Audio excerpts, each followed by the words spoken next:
This is the X-Zone Broadcast Network, broadcasting worldwide on broadcast affiliates and satellite program providers, including CNN Broadcast Network, Sirius Satellite Network, Star Media, Good News Radio Network, Angel Broadcast Network, Wiki Broadcast Network, and WPBN TV. For more information on the X-Zone Broadcast Network, visit us at www.xzbn.net.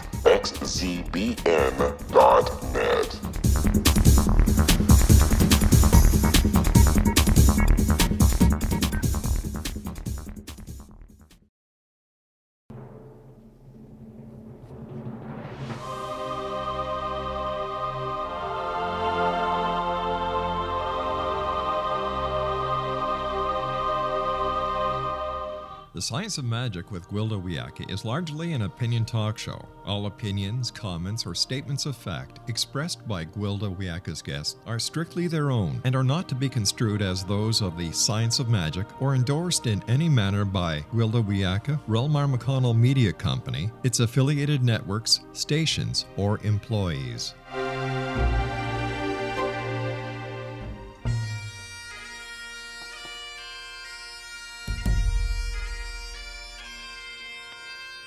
Welcome to the Science of Magic with Gwilda Wiyaka, a program dedicated to uncovering the unified nature of reality and humanity's ever-evolving place as truly galactic beings.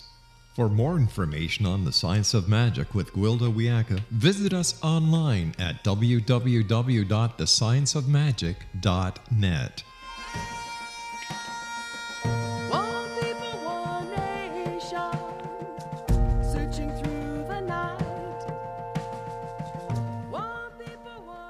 Welcome to the Science of Magic, a place where science and magic come together to transform fact into evolving truth. We're coming to you through the X-Zone Broadcast Network, www.xzbn.net, and can also be found on our website, www.thescienceofmagic.net. I'm your host, Gwilda Wiyaka. This hour we'll be exploring Become as Little Children. I've always loved children, well, most of us do, but I view them differently than many. I see them as perfect, radiant beings, amazing expressions of light that are challenged with giving up their true expression in order to fit into the artificial human world. I've always been able to calm a fussy infant by simply reflecting their inherent light back at them. I guess it makes them feel more at home, like they aren't alone here. Sadly, it's only a reflection, as I can't come close to embodying their amazing bandwidth. I've been here too long. It kind of takes it out of a person. To watch young children play is to experience the power of imagination before it becomes shut down by the denial of those around them. They really are living their fantasies and dreams.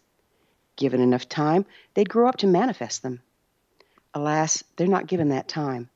Instead, they're taught that the imagination is not real, a thing one must grow out of in order to become responsible adults.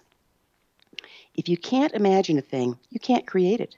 The imagination is a vital part of the creative process. When we imagine something, we're actually creating a matrix at the quantum level around which our desires can manifest. Without our imagination, we're left dependent on the system to provide for us in exchange for our life's blood.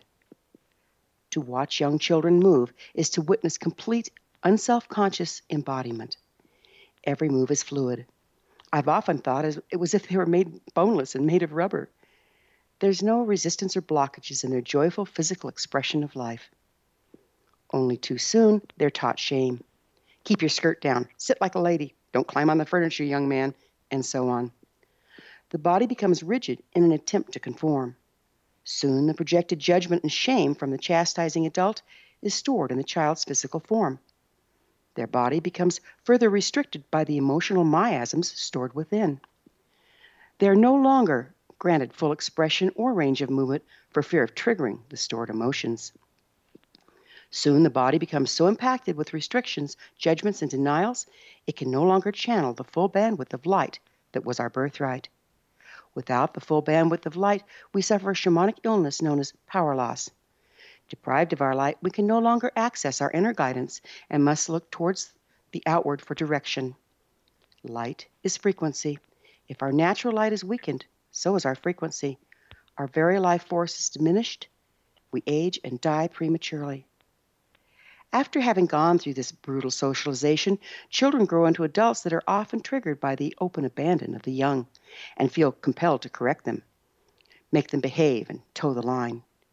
In so doing, they're actually passing the limiting social restrictions down to their children, no matter how well-meaning they may be. What a flawless program to disempower the individual and render them subject to the system. And all the system has to do is sit back and let us pass our damage on to our children, depriving them of their inner guidance, rendering them unable to manifest and leaving them as subject to the system as their parents before them. Inner stage left the new era. As we move into the Aquarian age, our solar system has entered a much more highly charged area in our galaxy. As a result, there's more light available, and the children now are being born or coming in with the lights on. Increasing incidences of indigo and crystal and rainbow children is unprecedented. These gifted ones, by their very natures, are systems busters. They see through the artificial man-made world and do not conform. They are our light and our salvation. Yet we're labeling them ADD and ADHD and drugging them in droves. We're too busy trying to make them like us, as we fail to realize we need to be like them instead. We need to become as little children, channel the light, follow our inner guidance, imagine the world as we want it to be in order to recreate it. Listen to the children. Our very future depends on it. Our guest this hour is Shakta Khalsa, author of The Yoga Way to Radiance. After this commercial break, I'll introduce Shakta and we'll explore yoga, children's magic, and inner guidance, so don't go away. You're listening to The Science of Magic. Prior innovative episodes can always be found on our website, www.thescienceofmagic.net.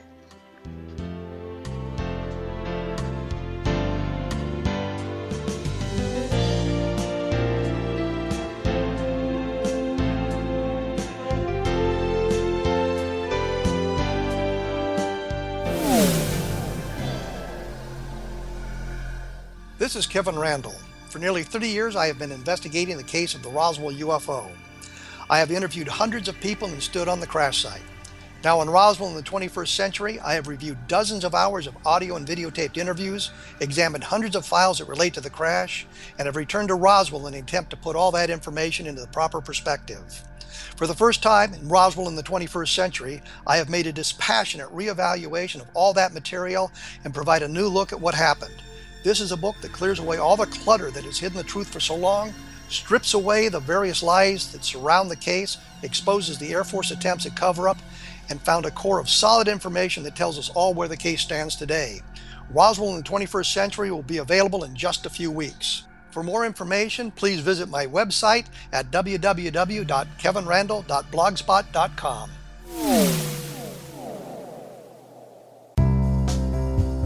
Gibbs A. Williams, Ph.D., is a practicing psychoanalyst, supervisor, researcher, and author in New York City. Much of his life has been dedicated to understanding nature and the uses of meaningful coincidences or synchronicities. His radical and original non-Jungian, non-mystical, non-magical theory of synchronicities illuminates much of the fog surrounding this challenging and perplexing topic. His ideas and manners are fresh, presented in a style that is both entertaining and highly informative. He is also an expert on crisis intervention, specially focused on violence reduction for the police and citizens, mastering anxiety, frustration, and stress without the use of medication, and effectively preventing and treating heroin addiction. Dr. Williams can be contacted at his email address at gwwilliamsny11@aol.com or visit his website at www.drgibbswilliams.com.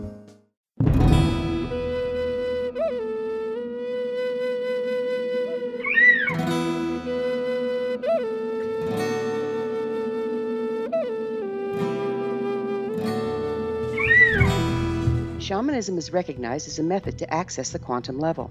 Mastery of shamanic skills puts spiritual information and healing power into your hands. Path Home Shamanic Art School, a bonded Colorado certified occupational school, has met rigorous state standards, ensuring its director and instructors have the qualifications to teach the shamanic arts. Path Home offers its certification program in blocks of study. Block 1, a 5-day intensive, will be held in the beautiful mountain town of Coaldale, Colorado, October 13th through 18th. Registration deadline is September 12th. Experience journey trance, power animals, helping spirits, sacred space, and life purpose. Come discover your power. Join me, Gwilda Wiyaka, in the magical world of shamanism. Call 303-775-3431 or visit findyourpathhome.com.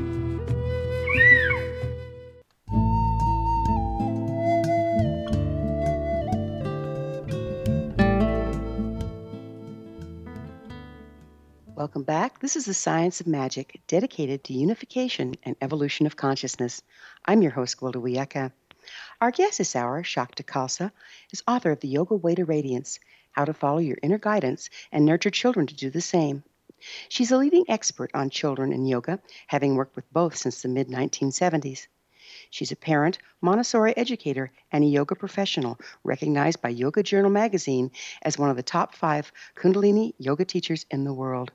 Shakta is the founder and director of Radiant Child Yoga, an internationally known training program for teaching children yoga and working with raising children consciously. Her website, www.childrensyoga.com and www.shaktawrites.com. Shakta, thank you so much for joining us on the Science of Magic. Well, thank you very much, Gwilda. I'm very happy to be here. You're a Montessori educator, it says here. Would you mind explaining what that means and how it differs from traditional education? Sure. Maria Montessori was the first female doctor in Italy, and she happened to go to India, and she saw that the children just learned naturally by the things that were in their environment, and she developed a whole system of education through that, where children learn through their 5 senses. Like, for example, even just learning to read, they trace with their fingers, they trace sandpaper letters, and they learn the sounds of them. Instead of learning A, B, C, D, they learn the sound it makes, and they're tracing it at the same time. So it's just a kind of a logical, practical way of learning. And when I was a Montessori teacher and had my own school for 8 years, the children would just choose. We just relied on the children's intuition and their own instinct, and the teacher kind of stay in the background and just observe the child more and see what the child's interested in. The children would choose their work from the shelf, and if they hadn't learned it yet, then the teacher would sit down and silently show them the work. So it was all done through gesture rather than a lot of talking. And I was a teacher for ages 3 to 6. And it's really part of the formative years, so that's my favorite age. It has been my favorite age, and I really enjoyed being a Montessori teacher. And we did yoga as part of our school day as well.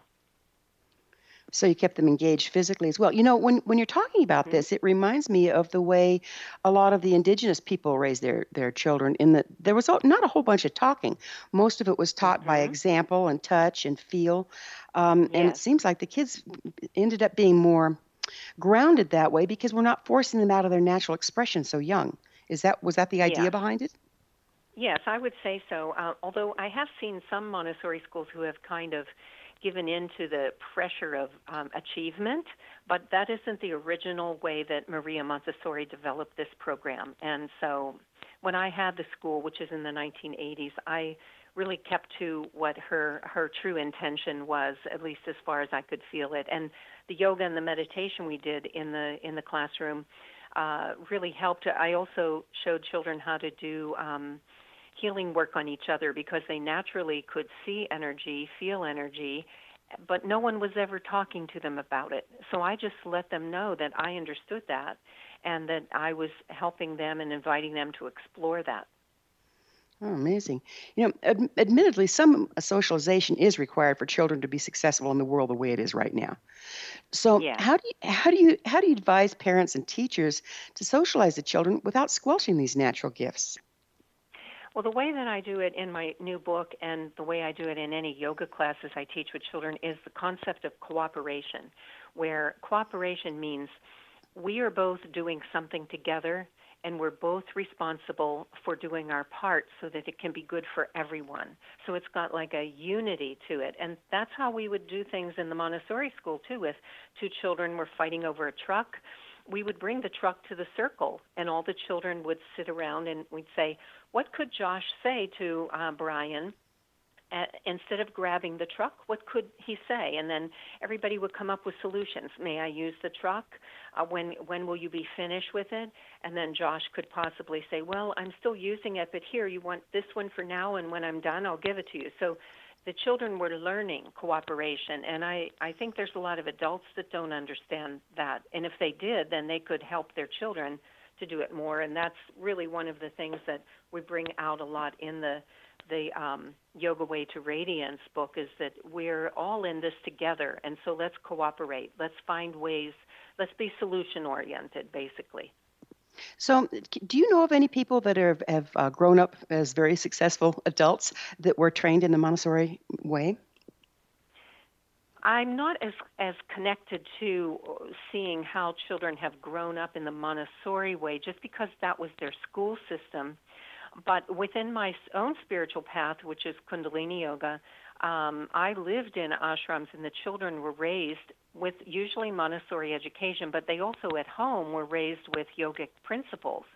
And these yogic principles, when I say yogic principles, I don't mean the yoga the way it's presented nowadays, where it almost seems like an exercise system or just a trend in some ways.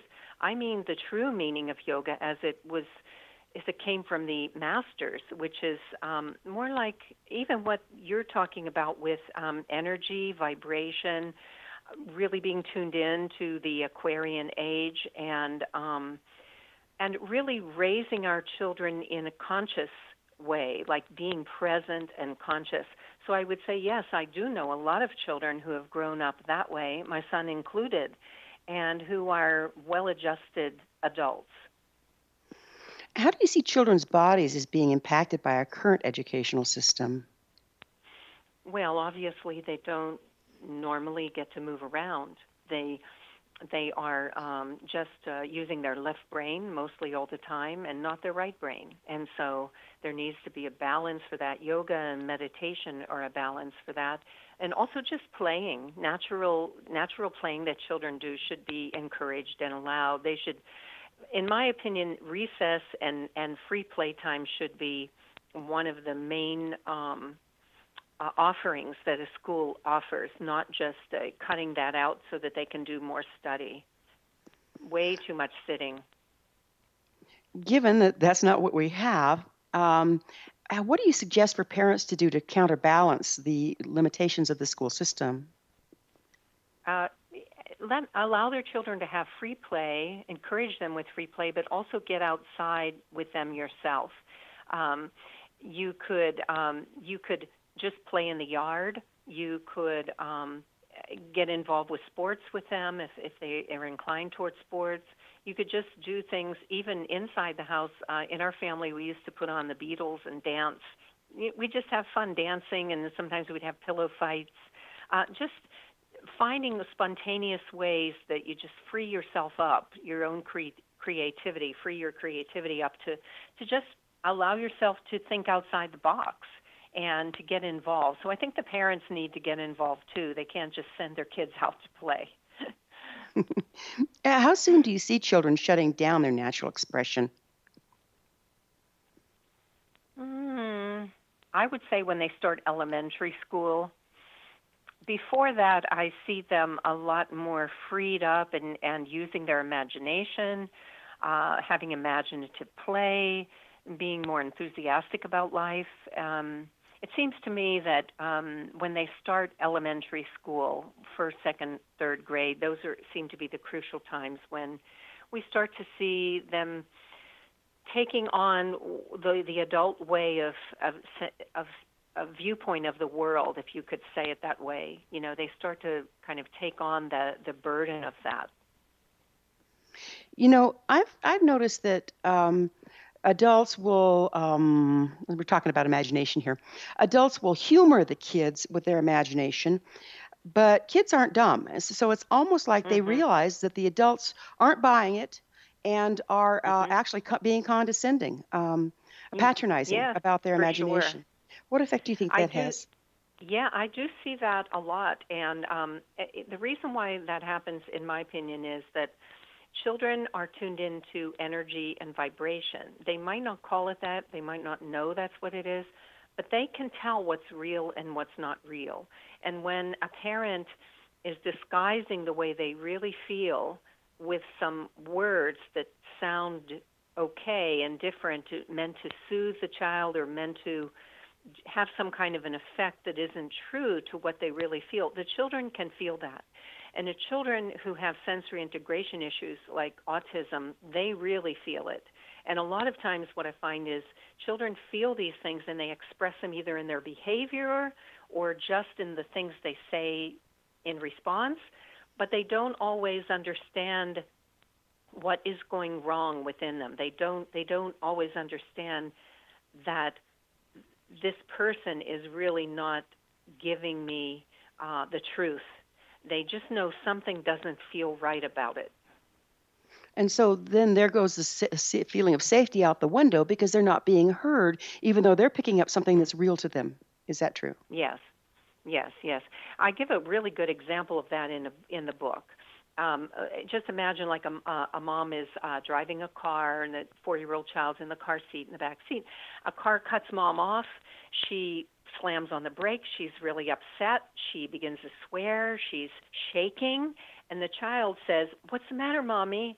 And she says, "Oh, nothing, honey. It's okay. It's okay." So now the child has to deal with this because the child can feel something is wrong, but the mom is saying it isn't. So either one of two things have to happen. One is the child doesn't trust adults anymore, just little by little as more and more of these incidents happen. Or the child to trust the adults and not their own guidance, what they feel from the inside. So to just turn that around quickly, the same thing happens if mom says, "Oh, honey, that car cut me off. It was scary for a moment, but I'm calming myself down. I'm going to take a couple deep breaths. Do you want to do the deep breaths with me and help mommy feel better or help yourself feel better?" Now something really valuable has happened, which is mom shows and admits that was scary, and now here's what I'm doing to help myself, and invites the child to join along. So that totally turns the whole situation around into something that's valuable. Okay, so the child is validated and given tools at the same time in that example, right? Exactly. And the child can trust the parent because the parent was being honest. Yeah, it seems like we think we have to protect our children by lying to them, and it's really not protection at all, huh? It's not, because they can feel it. Feeling energy is vibration, and they feel it easier because they're closer to the natural source.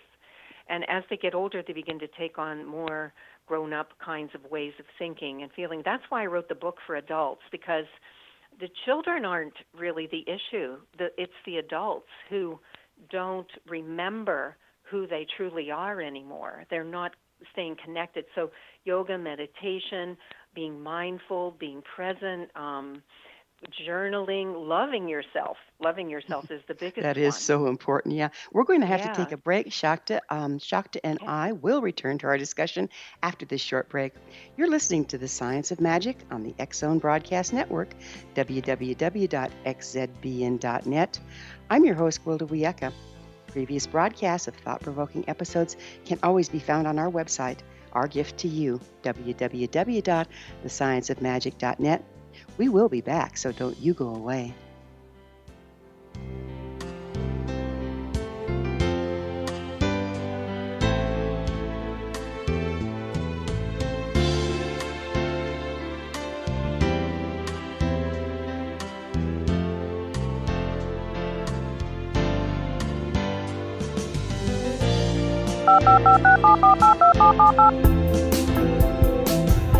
Did you know that when you're on the road with limited data or Wi-Fi, you can still listen to the X-Zone radio show with Rob McConnell, The Science of Magic with Gwilda Wiyaka, High Tech with Corey Kay, and every minute of the 24/7, 365 programming of the X-Zone Broadcast Network by calling 712-432-9459, courtesy of TalkStream Live.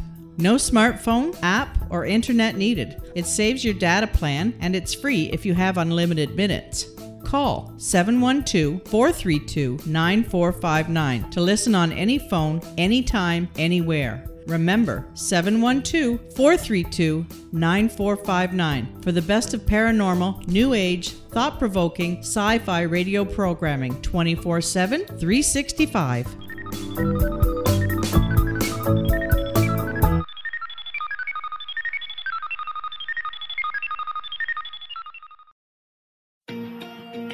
Wouldn't you love to know the secret to everything? Well then, meet Dr. Kimberly McGeorge and her cutting-edge breakthrough knowledge that combines science with possibility. Dr. Kimberly brings real-life answers and healing to those open to alternative solutions. She teaches solution-based programs and classes that will change all areas of your life forever. Specializing in conscious creation, intuitive readings, and energy medicine, you can rapidly shift health, relationships, business, and money and abundance challenges quickly. Receive her best-selling book, Secret to Everything, at no cost by going to secrettoeverything.com/X-Zone. That's right, transformation can start now. Just go to secrettoeverything.com/X-Zone and receive Dr. Kimberly's book for free.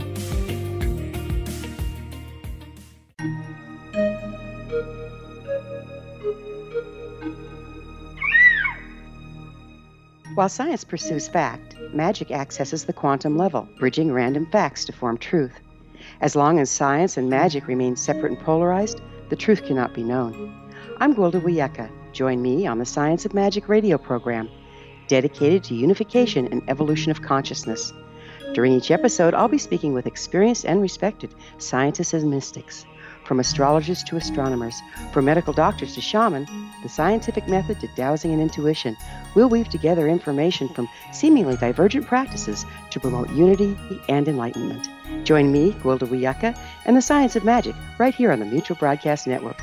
For more information, visit www.thescienceofmagic.net.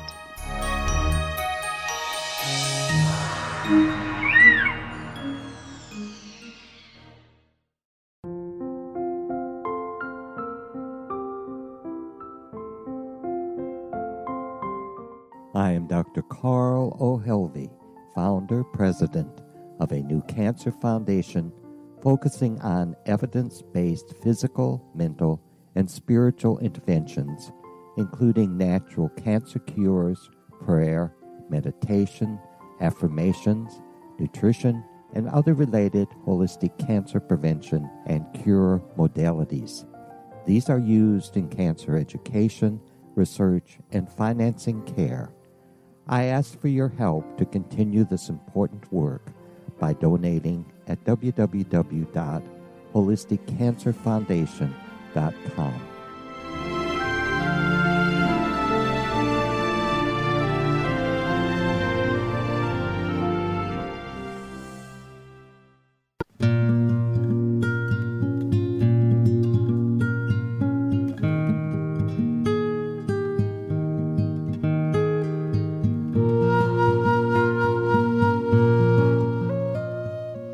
Welcome back. This is the Science of Magic, a place where magic and science come together to promote enlightenment. I'm your host, Gwilda Wiyaka. Our guest this hour, Shakta Khalsa, is the author of The Yoga Way to Radiance, How to Follow Your Inner Guidance and Nurture Children to Do the Same. Shakta, we were talking about how we inadvertently lie to our children, and then they're stuck with a choice of either ignoring their sense that something isn't right and believing us, or not feeling safe in the world. And would you go into how that shuts down a person's intuition from very young? Well, this is just the way I imagine it. I'm just kind of putting myself back into a childhood body or a child, a childhood mindset, and I believe that children are just naturally very connected to who they are, meaning that their intuition is very strong. It's almost like an instinct, but an intuition none the same. I don't think that they recognize it as such because they don't have that kind of self-awareness. They just go along with their life, following in a natural way, just as you were talking about indigenous cultures, following their intuition. So if the adults are already connected to their intuition and connected to their own true inner guidance or their self from the inside out, then the child gets to maintain that and even explore and let it blossom as they grow into adults. But so often, as you were saying so eloquently in the beginning, so often at some point in our lives we begin to buy into the usual way of looking at life and thinking the world is a certain way, not realizing that we actually create our world to be as we want it to be, or we create our world by what we focus on. And so if we think there really is this true reality life and then we buy into it, then there's lots of room for discouragement, complaining, not trusting ourselves, trusting authorities outside of us. And the children learn that too. They begin to pick that up as well. They pick it up from parents, teachers, other family members, people they interact with every day, because it seems like, oh, well, I guess this is the way the world is, and they just take it on as well. It's all done very unconsciously, though. It's not a conscious choice with them. So how do you think we can reverse this shutdown in children and, for that matter, in adults? Yeah, well, to me, it has to do with realizing we create our own reality. That's the number one part, because if I'm in a happy space, then I stay happy even if the outside world around me doesn't change. But what I have noticed is when I'm in a happy space, the sun looks a little brighter. Things happen. I'm smiling. The neighbor talks to me. Things work out. So this is what I've noticed after many years of yoga, meditation, and just being mindful in the present moment.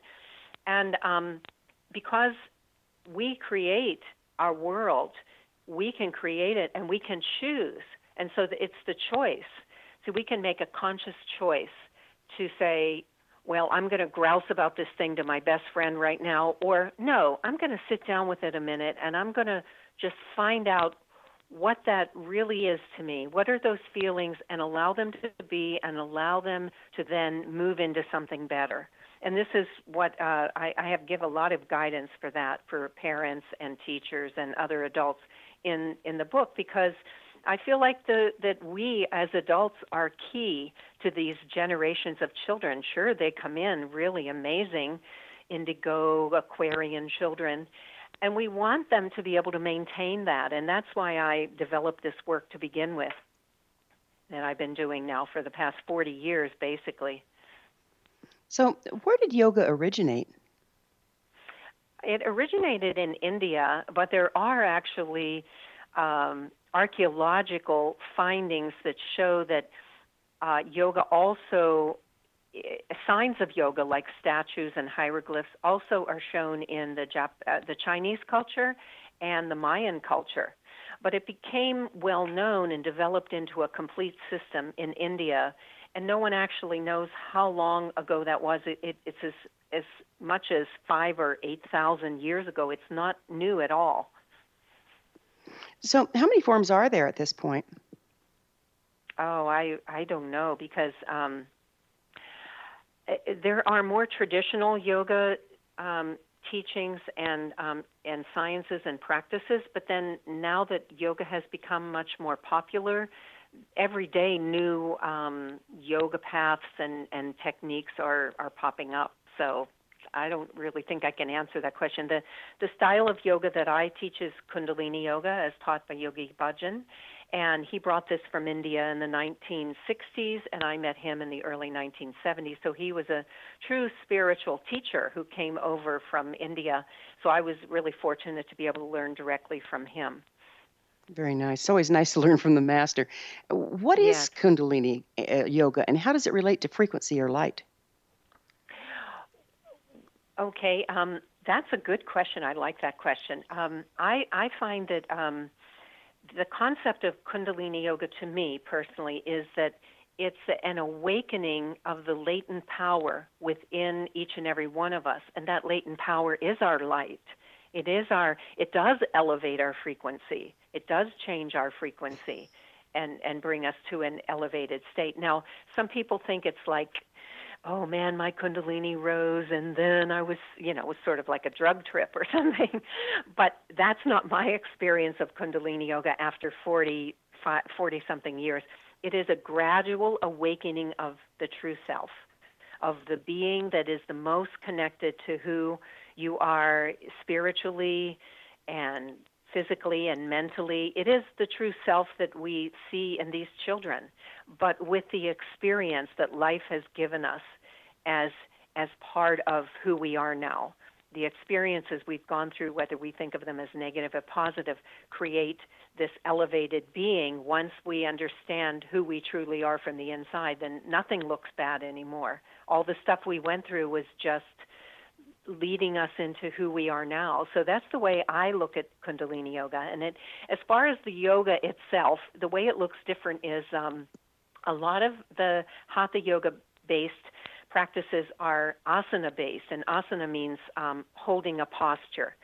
So most of the yogas that you see in the magazines are holding postures, and in Kundalini Yoga we hold some postures, and we do many of the same postures like cobra or shoulder stand, but we also have what we call exercises or yoga sets in which we do a lot of movement coordinated with strong breathing. Some people say it's related to Tibetan yoga as well, and I've seen some Tibetan yoga, and it is very powerful with movement and breath, so I could see the connection there with Kundalini Yoga. Okay, so how does yoga help children and adults channel this spiritual light into the world? Well, for young children, the yoga that I teach is very playful. Like we'll go on little animal adventures, and we'll be snakes and hiss, and then we'll sit and blow a feather for our meditation. And it's ways of helping them focus, find the joy in them. And then as they grow older, the yoga starts to look a little more adult-like. So they hold the postures longer. They understand, oh, this can help me get rid of when I'm feeling anxious, or help me prepare for a test, things like that. So the reason that Kundalini Yoga works so well with kids is because they like to move. They don't like to just hold poses. I mean, maybe they'll hold poses a little bit, but it's great that we have Kundalini Yoga because it has so much movement in it. And they can move in and out of down dog. They can bring their arms up and down and be the beautiful bird, inhaling up, exhaling down. So we have lots of postures and movements, and this helps children to feel more happy, feel more connected to who they truly are. That's what I find. That plus we give them 3 parts, basically. It's the yoga, which is more the movement. Then it's a deep relaxation where they get to just relax and do nothing and just incorporate the effects of the yoga.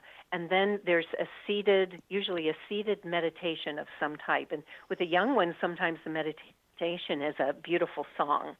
That something like, there's one beautiful song called I Am the Light of My Soul, and it has movements with it.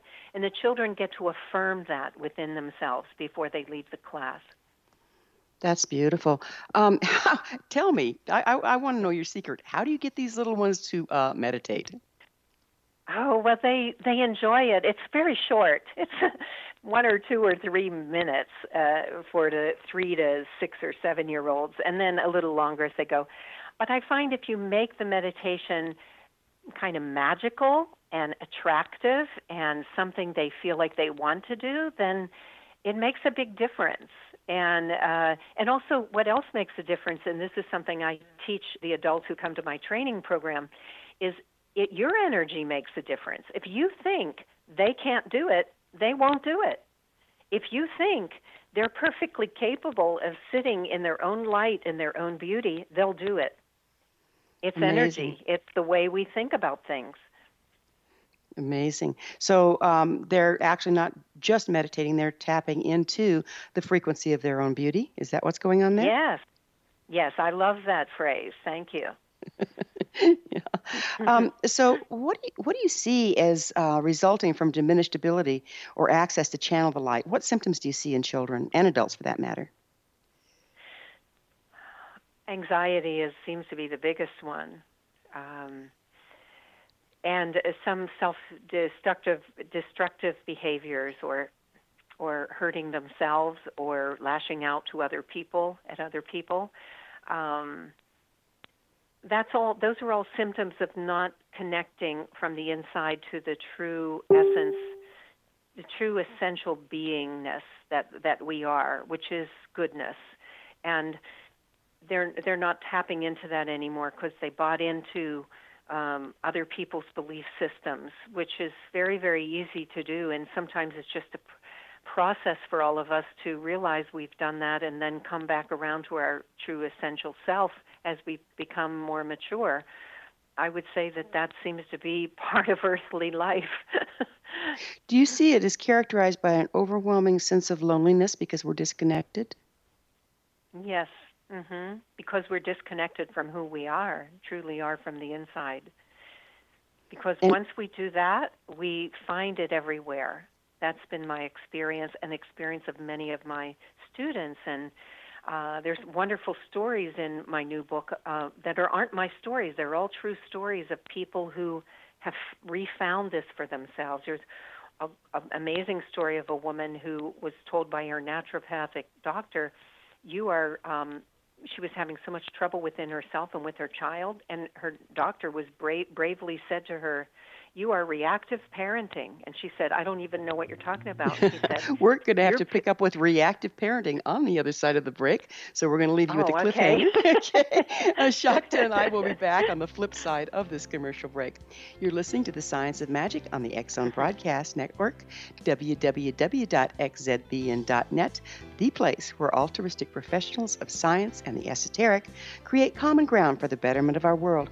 You can always listen to previous transformative broadcasts on our website, www.thescienceofmagic.net.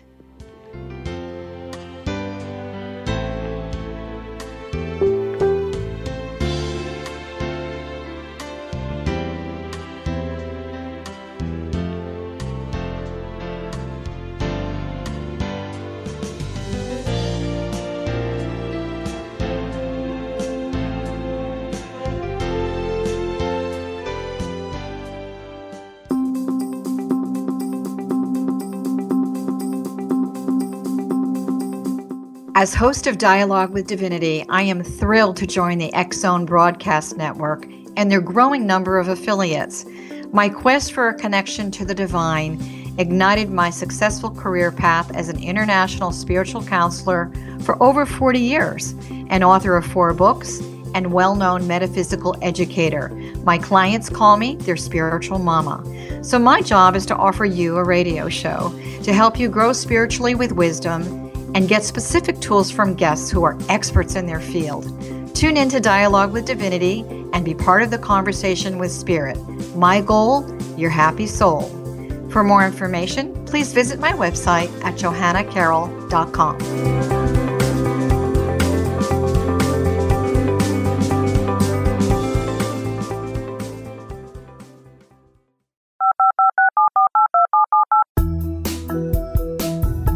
Did you know that when you're on the road with limited data or Wi-Fi, you can still listen to the X Zone radio show with Rob McConnell, The Science of Magic with Gwilda Wiyaka, High Tech with Corey Kay, and every minute of the 24/7, 365 programming of the X Zone Broadcast Network by calling 712-432-9459, courtesy of TalkStream Live. No smartphone, app, or internet needed. It saves your data plan, and it's free if you have unlimited minutes. Call 712-432-9459 to listen on any phone, anytime, anywhere. Remember, 712-432-9459 for the best of paranormal, new age, thought-provoking, sci-fi radio programming 24/7, 365.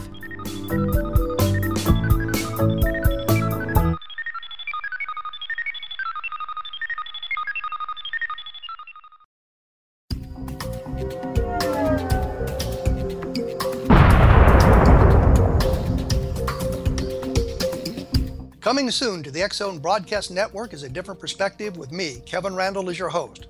We'll be taking a close look at what is happening in the world of UFOs today with side trips into the paranormal. Guests will range from those who are household names to those who have a different perspective on a variety of topics. No topic will be taboo, but there will be tough questions asked as we all search for the truth about UFOs, the paranormal, and those things that excite us. Sometimes we'll agree with a guest and sometimes we won't, but we'll try to keep the program topical.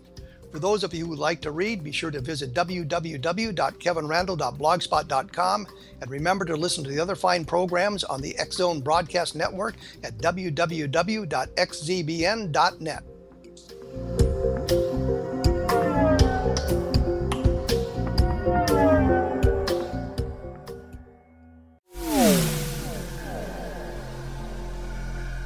This is Kevin Randle.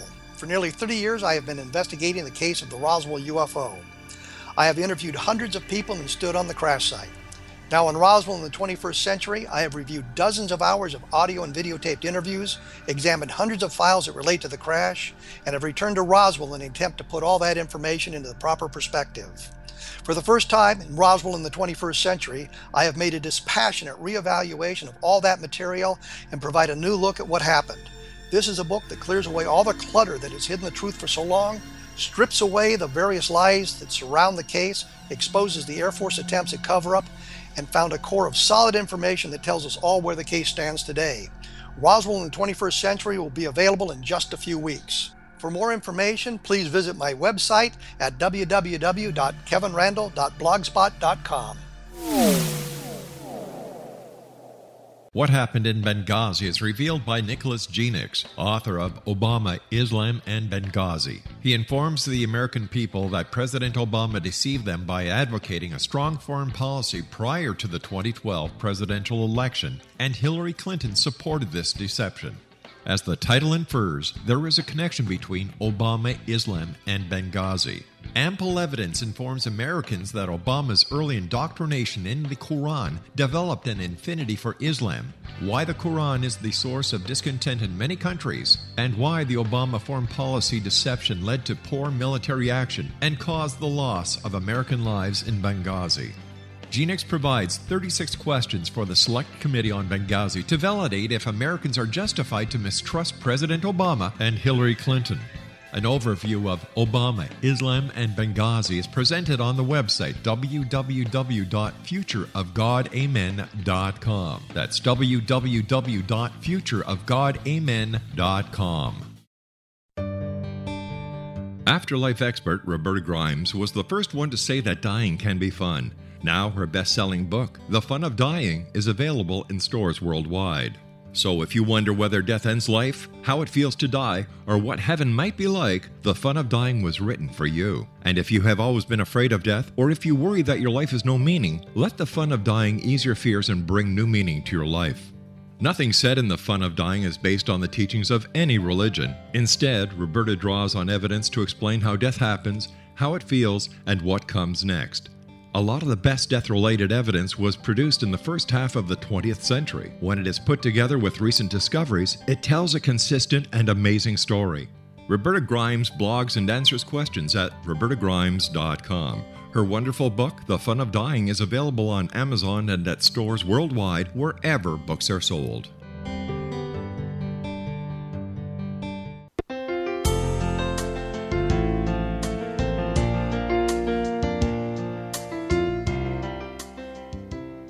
Welcome back. This is the Science of Magic, bringing together gifted people of service to the world. I'm your host, Gwilda Wiyaka.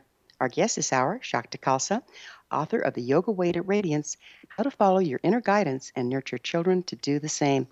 Shakta, we were talking about reactive parenting. Would you describe that for me, please? Yes. Well, in the story, which was a true story given by one of my students, the parent was raising her child and giving her every single thing that she wanted and seemed to need, and she felt she was being a loving, giving parent to her child. But what she discovered when she woke up to what this naturopathic doctor said to her, you're reactive parenting, she said, no, I'm a loving parent. I'm not a reactive parent. But she felt that there was truth in what he said to her, and she went home and she just really examined herself and realized that she was parenting from her own lack, from her own insecurities. And so it was not coming through to her daughter as a person who is really knows who they are. And because she didn't know who she was and she was insecure, the vibration or energy, that a message that conveyed to her daughter was that she was giving her daughter everything, but her daughter felt insecure because that was the message and feeling coming from her mother. So what she started to do was she started to really contemplate this, to notice how often she was in her insecure self and trying to find love from her daughter. And she instead would go back into a more meditative place, a more mindful place. She would journal. She would really self-examine with inquiry, with self-inquiry. Why am I doing this? Am I giving her this gift because I want her to love me, or am I giving her the gift just out of pure joy? So these were some of the things that she started to notice.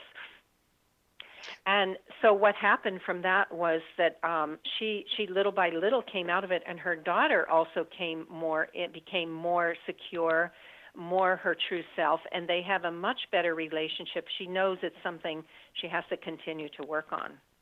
Got it.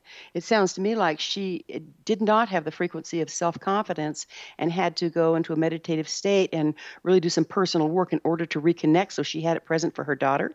Is that what you're describing here? Yes, that's what I'm describing. Mm-hmm. Got it. You've been working with children since the 1970s. Have you noticed an increase in the gifted children available here? Oh, yes, definitely.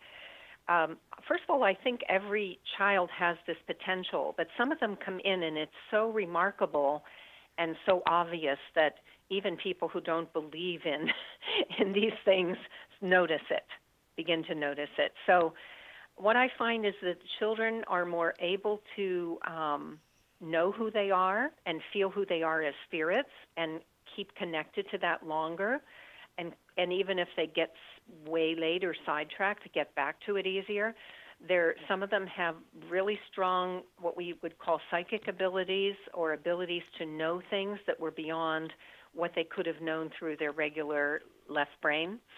And I have heard of and seen on the internet children who can even move things or change things. I don't have personal experience with that. But I have seen that on the internet as well. And one of the teachers that I really enjoy listening to has mentioned that the children now are coming through a portal called the Arcturus Gateway.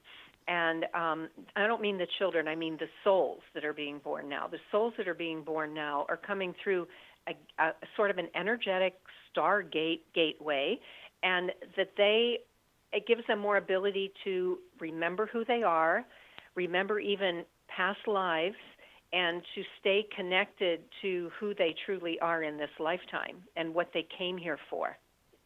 Yeah, it's I think that the overall frequency on the planet is higher, and so we're able to incarnate with more of our original frequency, whether we view that as a portal or however we look at it. I think it has to do with where we are in the galaxy and the ambient frequency available. Do you see it that way at all? I do, for sure. I do feel like each generation is able to hold a higher frequency than the one before it, and so this is a natural progression. Perhaps I myself have worked on myself to change some of the patterning that I grew up with. And so when my child is born, they are able to enter in a starting place where I'm already, where I am now, and then they can move on from there. So yes, I do see it as an energetic frequency that just is continuing to open and grow. And I feel like the frequency that we're moving into is just higher, brighter, and lighter, and I feel very, very good about our Earth. I know there's a lot of dark and light mixing it up, but I think that's all just part of the tail end of these ages that we've been through, and we really, truly are in the Aquarian age now. It's a blessing, isn't it? So what do you think is the relationship between gifted children and the ability to access and channel this increasing light? I think it comes very naturally to them. They don't even think about it. it's not a big deal to them the way that it is to my generation. They can just do it. I remember a conversation I had with my son in which he was old enough to just have, maybe he was 12, 13, and he was old enough to have like a grown-up conversation, and I was explaining to him an insight that I had that was like a real revelation to me, a spiritual insight. And he didn't say anything. And I thought, well, maybe he didn't get it. And I start explaining again. He goes, no, I understand what you said. You said, and he told it back to me and took it a step further. And to him, it was no big deal. I've certainly seen that in my children and in their children. It's like we have to, Yes. go through all these gyrations and ceremonies and this and that to get where they're already at. It's like they're looking at me going, well, what don't you get here, Mom? I know. That's why the yoga in my book is for adults, although there is some fun stuff in there for kids, too. I used to teach children, not yoga, obviously not yoga. Sorry, that's your job. I used to teach children shamanism, and they're naturals at that, too. And one of the things that they really, really got off on and did really well with was embodying their power animals. And I see a lot of animals are used in yoga and the different poses. Can you speak to this? It's interesting you had that idea because I love Native American work and the power animals, and I thought about creating a yoga theme where children do choose their animals, and then they create the pose, and then they do the pose and lead it for the other children in the class, and then they meditate on what the meaning of their animal is. So I think that's a lovely idea, and it's actually something that crossed my mind. Yeah, what happens is they're able, by embodying the animal through their imagination, they're able to embody and embrace the frequency that animal nation is bringing, and it can bring a balance back to the child and or adults. So do you suppose that they would be embodying what they're lacking or embodying their strength if they chose one? Well, it's a good question, and I've thought a lot about this. I think it embodies both. I think that that's the paradox of it, that the thing that we're challenged by is also the thing that is something that's our gift. So when we work through the challenge of it, then it shines even brighter. That's been something that I've noticed a lot in my own life and other people's lives. The gift and the challenge are kind of two sides of the same coin. Yes, they are. They are. Isn't it amazing? And I see that when children are playing, they will oftentimes embody in their imagination the very animal that they might stand for, the frequency that they lack. Exactly. Yeah. What do you think the children have to teach us at this time?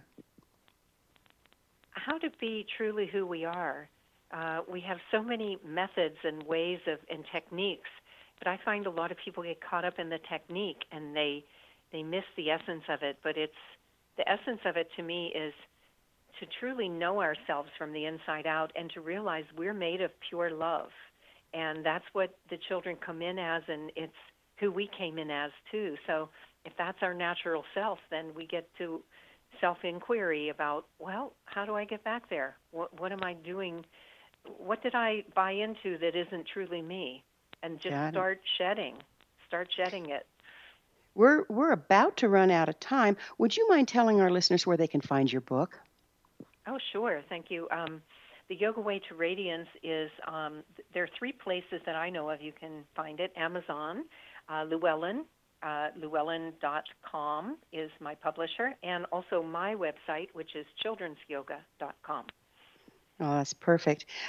So do you have anything to share in parting for parents to help with their children? We have about half a minute.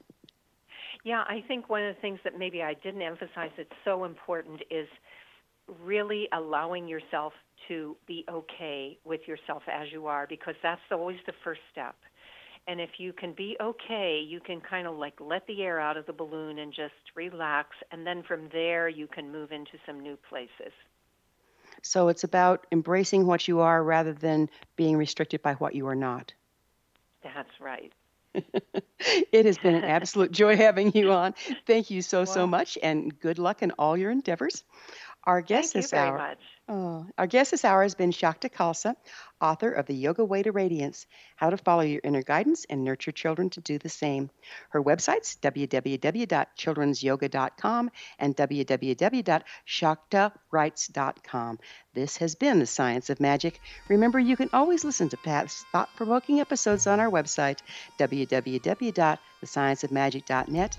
Until next time, dear ones, may you be blessed with knowledge and comforted with love as you embrace the child within. Searching through the night,